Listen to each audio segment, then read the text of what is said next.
Цахим орчны хүүхд хамгаалал гэхлээр иргэд олон нийт юу гэж хэлдэг вэ гэхлээр хүүхдүүд эрсдлээ ойлгох хэрэгтэй байна. Эцэг ихт хүүхдүүдэд зөвлөмөр байна, хормоор байна гэсэн юмнуудыг айгу нийтлэг ярьдаг. Гэхдээ тэрний цаана хувийн хвшлийн үүрэг бол маш их байгаа. Жишээлбэл интернетийн үйлчилгээ үзүүлж байгаа байгууллагууд хүүхдэд хортой, хөнөөлтөй агуулгыг интернетээс татаж авах хуультай баймаар байгаа. Маш олон улс орнууд энийг бол одоо хуулиараа зохицуулсан. За тэгээ одоо нэг энэ сүүлийн үед нэг grooming гэдэг нэг юм асуудал айгүйх байгаа. Захим дээр бэлгийн сэтэлтэйгээр хүүхдийг онлоод тэгээд хуураад мэхлээд тухайн хүүхдийн итгэлийг олж аваад дараа нь бичилж уулзаад тэгээд бэлгийн үчирхээлийн хохирогч болгодог. Энэ одоо тохиолдлын тоо бол өсөж байгаа манай Монголд болон бусад орнуудад.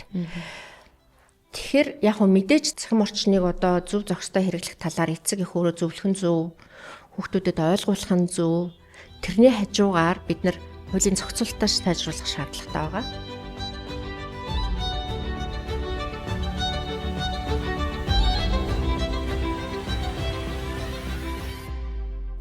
Сайн мэцхан үзэгчтэй нэгдсэн үндэсний байгууллагын хүүхдийн сангаас та бүхэнд хүргэдэг подкастын маань ээлжид дугаар эхлэх гэж байна. Энэ удаагийн дугаарт маань нэгдсэн үндэсний байгууллагын хүүхдийн сангийн хүүхэд хамгааллын ахлах мэрэгчлэн Амраа оролцож байна. Өдрийн мэнд хүргэе танд. Сайн байна.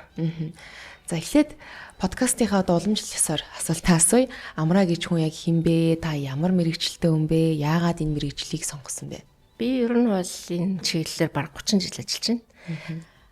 Анх бол яг уу 92 онд Орслын дээд сургуулийг Орслын огш мэрэгчлэр төгссөн. Тэгээ энэ мэрэгчлэр бол нэг удаа ажиллаагүй. 97 онд Хуульчин эмэгтэйчүүдийн холбоо гэдэг байгууллагт ажиллаж эхэлснээс хойш ер нь бол хүүхд эмэгтэйчүүдийн чиглэлээр тэдний эрхийг хамгаалах чиглэлээр одоо тасралтгүй ажиллаж байгаа.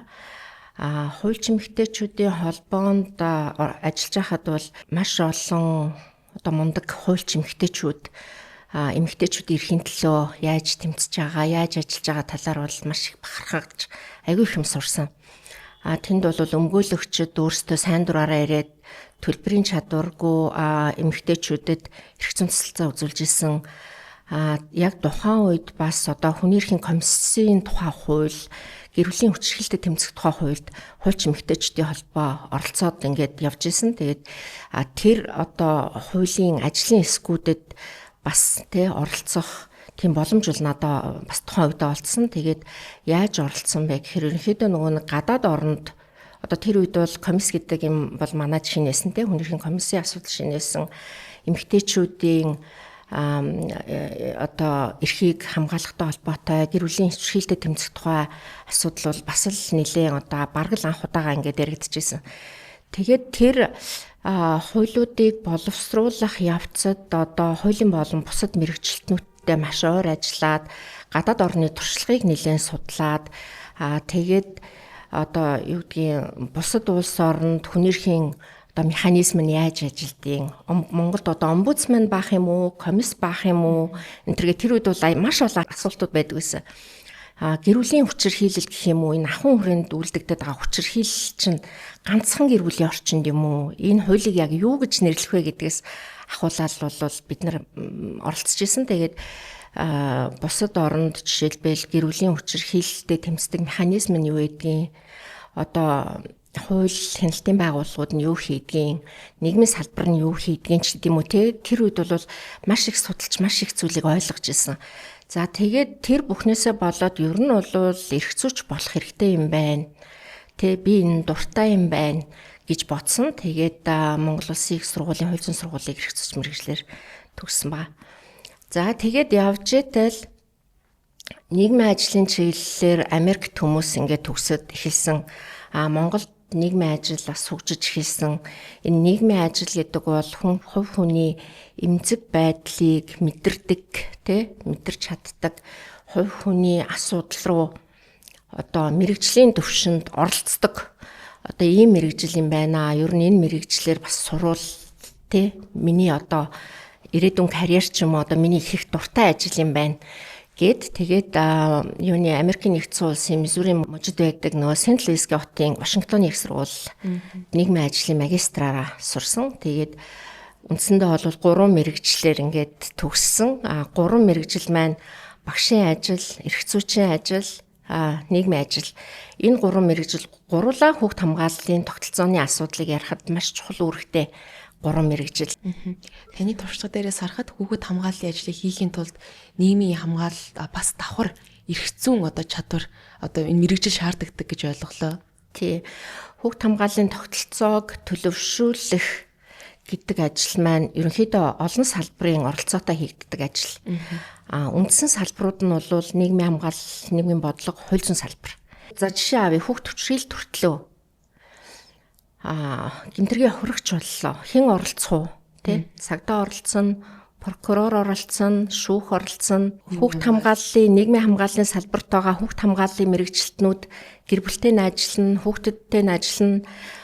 Ингээд үндсэндээ бол энэ хоёр салбар үндсэн салбарууд нь гэхдээ мэдээж эрүүл мэнд, боловсрол энтергээд заавал оролцох бас салбарууд байгаа. Хүүхд гэмт хэрэгт холбогдлоо гэж сургуулиасаа завсардах усгүй тий. Сургуулаа хаях усгүй. Бэлгийн хүчирхийллийн хохирогч боллоо гэд нийгмийн хамгаалал, хүүхд хамгааллын хүмүүс маань эрүүл мэндийн салбартаа эргээд ажиллана.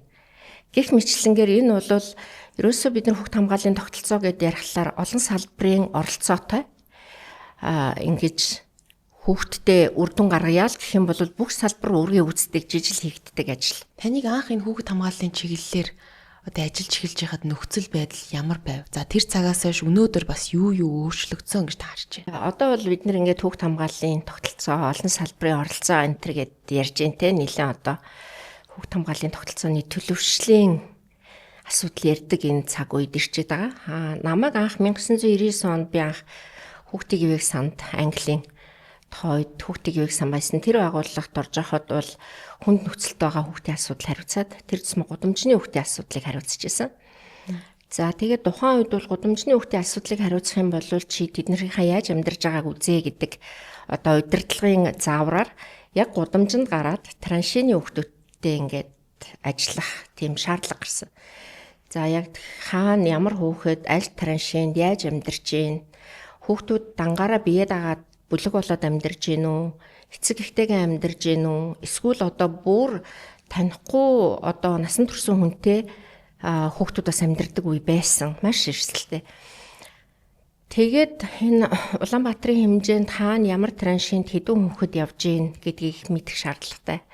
Болсон транши руу эхлээд ингээд цэмцэгнээд ордог байсан бол дараа нь өсөрж ороод тусрад гардаг хэмжээнд ер нь бол гудамжинд ингээд хүүхдүүдтэйгээ ажилласан. Тэгээд тэр хүүхдүүдийг тухайн үед хүүхдийн ивэг сан бол халамж сэрэмжийн төвүүд байгуулад гудамжнаас нь үнэхээр гэртээ байх боломжгүй бол тий гудамжинд биш одоо халамж сэрэмжийн төвд амьдруулах тийм боломжийг бүрдүүлсэн. Тэгээд үндсэндээ нэг улсын хэмжээнд 10 халамжийн төвд Улаанбаатар 5, Хөдөө орон нутаг 5 нэг 300-аад хүртэл хүүхэд ингээд хүүхдийн ивэг сан яг одоо өөрийнхөө асрамж халамжинд аваад ингээд ажиллаж байна. Тэгээд тэрнээс гадна үнэхээр яг оройдоо гэрлөөгөө буцчихдаг. Эцэг их нь бол бас яг тодорхой хэмжээнд тэр хүүхдүүдээ одоо хайхардггүй гэхдээ тэр хүүхдүүд гэрээсээ дайж шатан тарай хүрээгүй. Тийм хүүхдүүдэд бас зориулсан өдрийн үйлчилгээний төв бас байдаг байсан хүүхдийн ивэг санд.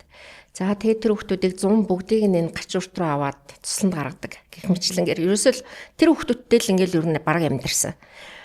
За тэгээд тэр үед бол бид нар яг мэдээж тулгамдаад байсан учраас тэр хүүхдүүдийг одоо хэрхэн нийгэмшүүлэх үү, боловсрлоос нь хөндөрүүлэхгүй байх уу, эрүүл мэндийн доголдуулчихгүй байх уу гэдтэй ингээд ер нь бол эцэг эхийг нь орлох ажлыг л хийжсэн гэсэн үг шүү дээ. За тэгээд энэ ажил маань ер нь явандаа бол эцэг эхийн асран хамгаалалгүй хүүхдэд одоо хувилбарт үйлчлэгийг үзүүлэх журам гэж гарсны дагуу ер нь бол хүүхдүүдийг ингэж одоо бөөгнөрүүлж асрах нь бол хүүхдийн ирээдүйд одоо эрг үр нөлөөтэй байх тийм байдгүй байна гэдэг судалгаанууд дээр үндэслээд тэр одоо журам гарсан. Тэгээд тэр журмын дагуу ер нь хүүхдүүдийг аль болохоор гэр бүлд нь байлгаад гэр бүлийг нь дэмжиж зүгээр одоо буцаагаад аваачаад өгөхгүй те гэр бүлийг нь дэмжиж тэгээд энэ юу яая гэр бүлд нь хүүхдийг өсгөх нь одоо хүүхдийн ирээдүйд эрг нөлөөтэй гэдэг тэр бодлогоор энэ халамж сэрэмжийн төвүүдийг задлах хүүхдийн гэр бүлд нь эргэн нэгтгэх ажил хийсэн. За тэгээд үнэхээр тэр бол тухайн үедээ маш хэцүү ажил байсан. Тэгээд яг гэртээ очих боломжгүй хид хідэн хүүхдүүд тухайн үед байсан. Тэгээд тэдний зарим нь бол нөгөө бид нар судалж агаад мэдээж төрийнхээ байгууллагуудтай хамтарч агаад зарим нь бол айл дургуулсан тэр байтугай одоо 3-4 хүүхдийг халамж сэрэмжийн төвийн багш нар өөрөө өргөж авсан гэсэн тийм тохиолдлууд бол гарсан. Тэгээд одоо яг тэр халамж сэрэмжийн төвд байсан хүүхдүүд бол тухайн төвөө хариуцж исэн багш нар энтертэй холбоотой. Одоо ингээд сайн сайхан явж байгаа хүүхдүүд байгаа. Мэдээж бас одоо амьдралд хөлөө олохгүй алдаж явж байгаа тийм залуучууд ч байгаа. Тэгээд ер нь бол намайг эхлэхэд байдал яг тийм л байсан. Асуудлаа л дагдаг байсан. Одоо бат гэдэг хүүхдтэйдэг байх юм бол бат гэдэг хүүхдийг л ингээл хөтлөөл яваал ер нь амьдралд нь хүргэнэ л гэдэг тийм. Тэрнээс биш тухайн үед одоо юу гэдгийг хүүхдийг хамгаалах тухай хуулийн асуудал энэ хүүхдэд одоо улс өөрөө төсвөөрөө үйлчилгээ үзүүлэх асуудал тэр бол яригдаг байсан. Тэр үетэй харьцуулахад одоо бол бид нэр тогтолцооны төлөвшлийг 4 түвшинд нь бие хүүхдийн сангийн аргачлалаар ингээд үнэлээд явж байгаа. Тэгээд Монгол бол яг бусад улс орнуудтай харьцуулахад бас ямар ч байсан одоо маш агцтай ажиллаж байгаа одоо тэр нэг тогтолцооны тодорхой элементүүдийг харах юм бол зүйлүүд бол байгаа. Монгол хүүхдийг хамгаалах хуультай болсон, хуулиа өнгөрсөн онд шинжилээд баталсан хүүхд хамгааллын хүүхдийг одоо эрсдлээс урдчилан сэргийлэх болон нэгэнт хохирогч болсон хойно хамгаалах одоо төсөвтэй болсон. Тэгээд анхан шатны нэгж дээрээ гэр бүл одоо хүүхдийн асуудлаа хариуцсан мэрэгчлэнтэй болсон энэ жил одоо 800-аад нийгмийн ажилтныг авлаа гэд бас сонссон байж магадгүй те. Тэгээд ер нь бол яг тогтолцооны ийм одоо чухал элементүүд бол ерөнхийдөө бас бүрэлдээд ингээд явж байгаа.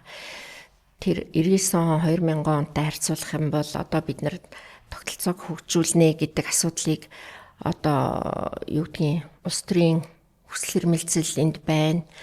Хүмүүсийн нэг ойлгодог болцсон тий 16 онд одоо хүүхэд хамгааллын төсөв 1 тэрбум хүрдэггүй байсан бол одоо 40 гаруй тэрбум болчихсон. Энэ бол яг бүр хангалттай бол мөнгө биш тий. Тэгвэл ямар ч байсан урьдчилан сэргийлэх бид нар нөгөө нэг үйлчлэгийнхаа чанарыг сайжруулах асуудлыг одоо ярих хэрэгтэй байгаа. Мэргэжлийн түвшинд үйлчлэгээ багах асуудлыг ярмаар байгаа. Тэгээд энэ зүйлүүдийг хийгээд ирэх юм бол мэдээж төсөв нэмэлтээр шаардлагатай. Гэхдээ айжмаар бид нар бол ахиж байгаа. Тийм тогтолцоо бол бас харьцангуй төлөвшлийнхөө тодорхой одоо үештэн төрсэн байгаа гэж үзэж байна. Харьцуулахад өөрчлөлт шинжилэлт ер нь гарсан гэж та хэллээ шүү дээ. Тэгвэл энэ бүхний таны ч одоо хувь нэмрээ оруулсан энэ ажлын үр дүнд өнөөдөр Монгол улсыг хүүхдүүдэд хэр хамгаалж чадаж байгаа юм бэ бодтой байдал дээр те тулгамдж байгаа асуудлууд нь хас юу вэ? За мэдээж хуультай болоод, төсөвтэй болоод, хүний нөөцтэй болоод, тодорхой одоо интервенц үйлчилгээтэй болоод хүүхд хамгаалагдчихэв нүг гэвэл бас тийм биш байгаа. Бидний нэг зарчим байгаа. Хэнийг ч орхигдуулахгүй гэдэг. Бас нөгөө нэг зарчим бол одоо тэгш бус байдлыг арилгах гэдэг зарчим байгаа тий. Энэ зарчмууд яг бодтой хэрэгжиж гинүү гэвэл бас хэрэгжиж чадахгүй байгаа хүүхд хамгааллын хувьд. Хөгжлийн бэрхшээлтэй хүүхдүүд бол эрсдэлтэй нөхцөлд байгаа хүүхдүүд тий эрүүл мэндийн хувьд боловсрал авах эрхийн хувьд гэдээ ярих юм бол за тэгээд өшөө эцэр гэхийн одоо хайр халамж дутуу байгаа бол нөгөө үл хайхрагдах гэдэг бас хамгааллын том асуудал. Гэх мэтлэнгээр ингээ ярих юм бол бүх хүүхд бол хамгаалагдаж чадахгүй байгаа. Бид нар одоо тодорхой бүлгийн хүүхдүүдийг орхигдуулж байгаа гэж үзэж байгаа. Жишээлбэл алслагдсан орон нутгийн хүүхдэд бид нэр тэр болгон хүрж байгаа юу?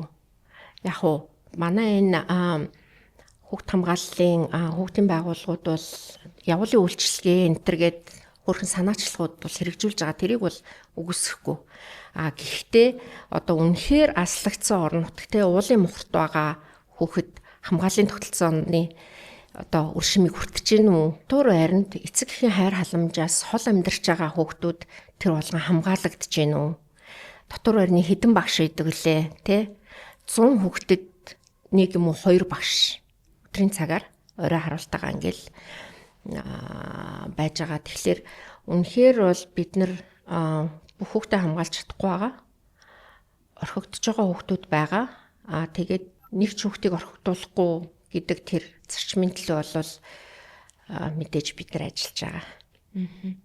Нэгдсэн үндэсний байгууллагын хүүхдийн сангийн хүүхэд хамгааллын баг буюу одоо таны баг төгөлийн хүрээнд ямар ажлууд хийдэг юм бэ? 2011 онд санаж байна. Мөсийн хууль зүйн сургуулийн багш нартай хамтраад хүүхдийн эрхийн хуульд дүн шинжилгээ хийсэн. Тэгээд тухайн үед тэр хууль үндсэндээ бол хүүхдийг хамгаалахад үүрэг гүйцэтгэдэг юм байна. Энэ хуулийг захиргааны байгууллагууд, шүүхийн байгууллага, эргээд ер нь бол гол оролцогчид энэ хуулийг хэрэглэдэг юм байна гэдэг нүгэлт гарсан. За тэгээд тэрнээс үүдээд бид нар хүүхд хамгааллын мэрэгчлэтнүүд хүүхд хамгааллын хууль ер нь байх шаардлагатай юм байна. Тухайлсан хууль. Яг хүүхд хамгааллын. Олон улсын загвар хуулийг ашиглаад бид нар тухайн үед төслийг нь боловсруулж эхэлсэн. Тэгээд тэр хууль 16 онд батлагдаад бид нар 19 онд энэ хууль 3 жил гараа хэрэгжүүлсний дараа энэ хуулийн хэрэгжилт ямар байгаа юм бэ? Одоо үр нөлөөтэй байж чадж гин үү? Тэ үнэхээр хүүхд хамгаалагдж гин үү гэдгийг одоо үнэлсэн. Тэгээд тэр үнэлгээгээр бол тухайн хууль маань тодорхой одоо хэмжээнд одоо хүчирхийллийг үл дэвчих хандлагыг олон нийтэд одоо түгээж чаджээ. Гэхдээ яг механизм талдаа сайжруулах юмнууд байна гэж үзээд тэгээд өнгөрсөн онд батлагдсан хуулийн шинжилгээг бид нар 21 оноос хойш үнэлгээний дараа хийгээд тэгээд 3 жил тэр хууль дээр бол шинжилгээ хариулга дээр ажиллаад өнгөрсөн онд батлагдсан.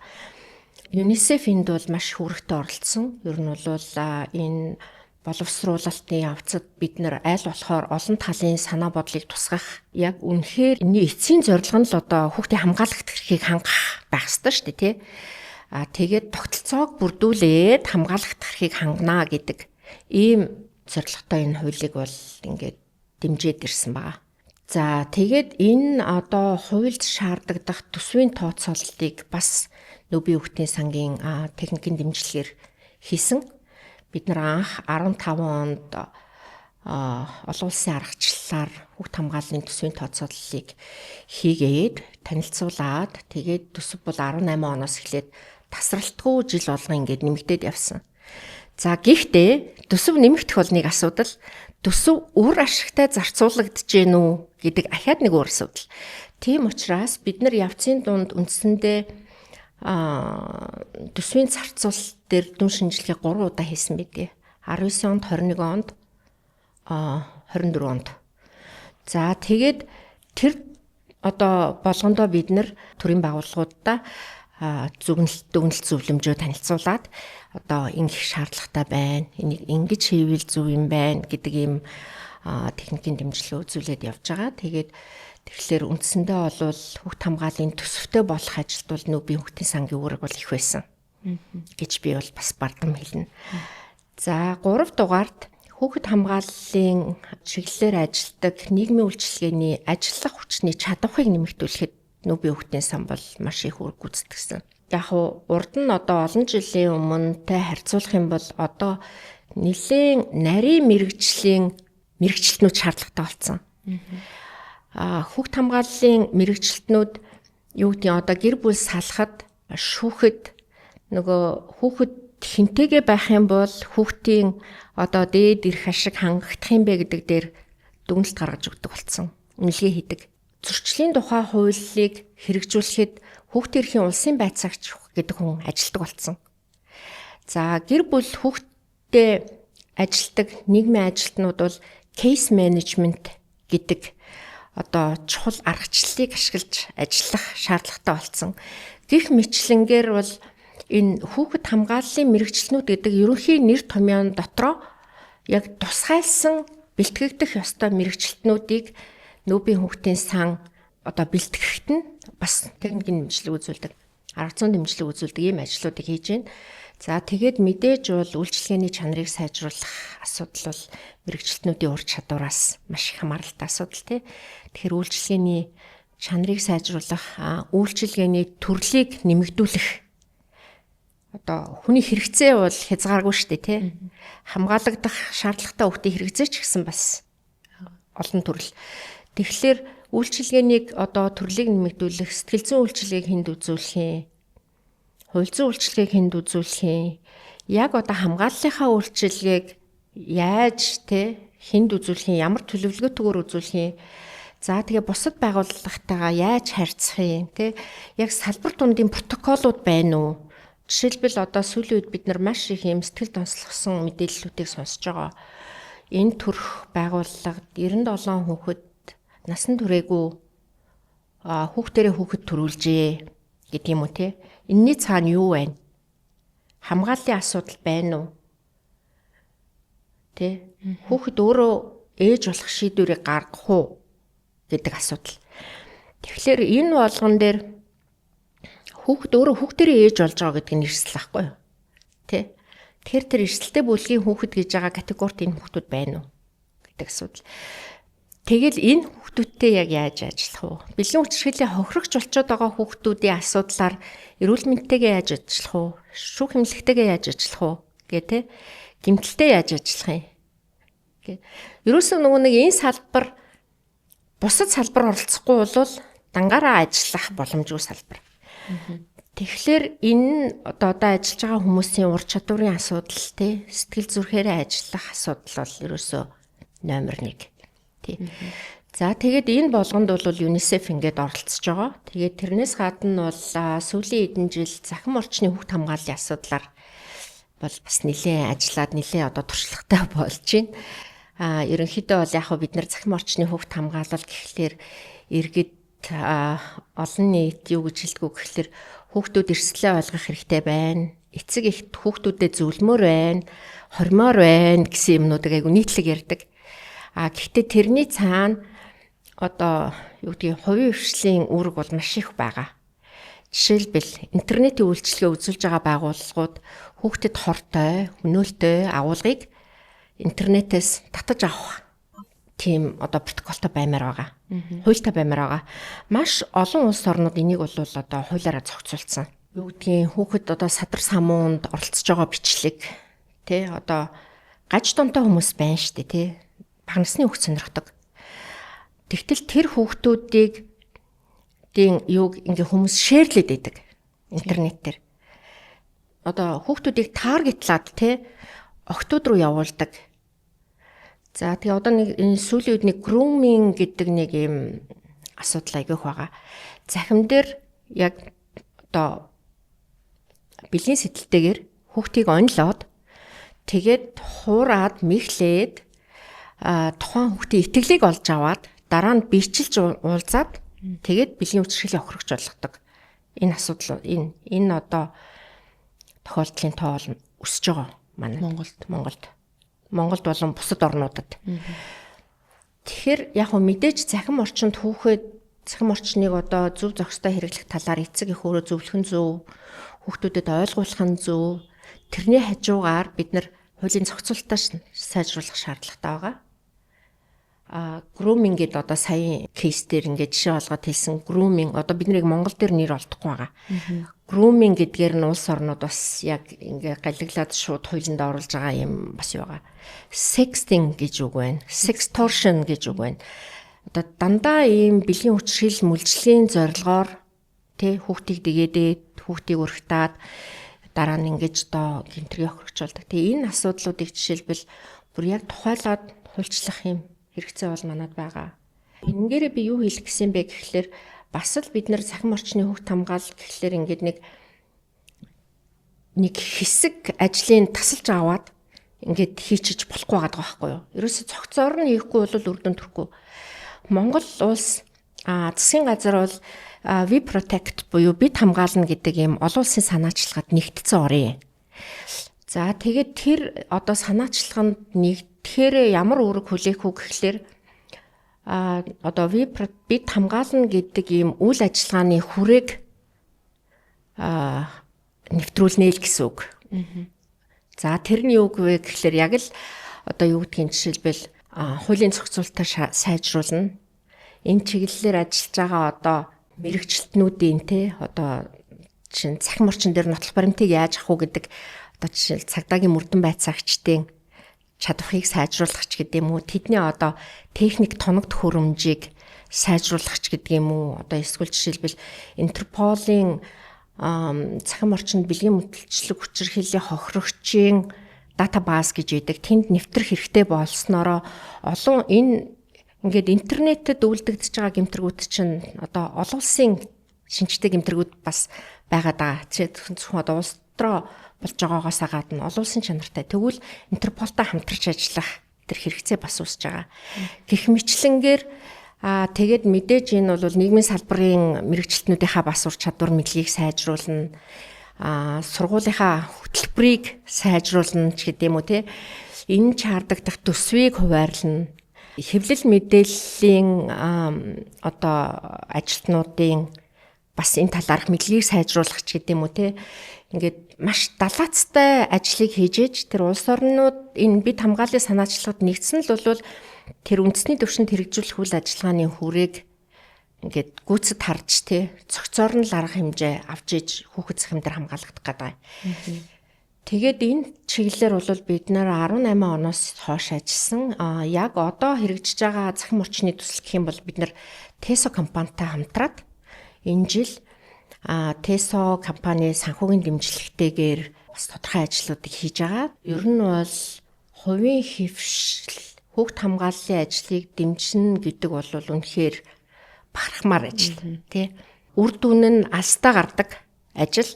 Тэрнээс биш одоо юу гэдгийг үйлчлэгээ үзүүлэлээ хүүхдээ ингээд одоо сайн сайхан байдалтайгаар хардаг гэсэн тийм одоо салбар биш тий. Тэгэхээр энэ бол маш ийм алсын хараатай хөрөнгө оруулалт болчихж байгаа юм Тесогийн хувьд.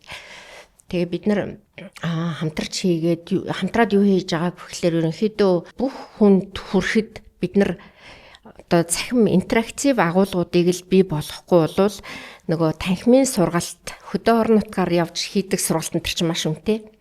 Тэгээ бид нар интерактив ийм контентуудыг 4 насны бүлгийн хүүхдүүдэд зориулаад хийж байгаа. Яг эрсдлээ яаж таних юм тий өөртөө интернет дээр одоо яаж бие авч явах юм тэргээд насанд нь тохирсон юм агуулгыг бол бий болгож байгаа. Цахим орчны хүүхд хамгаалал бол шинэ асуудал.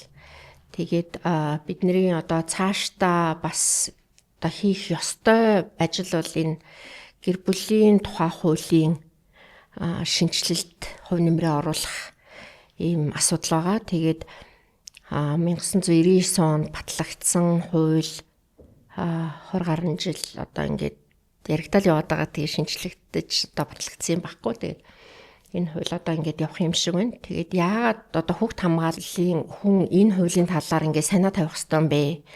Гэхдээ тухайн хууль нь хүүхд хамгаалалттай холбоотой маш чухал зохицуултууд тэр хуульд байдаг. Хүүхдийн асран хамгаалал, харгалзан дэмжлэгийн асуудал.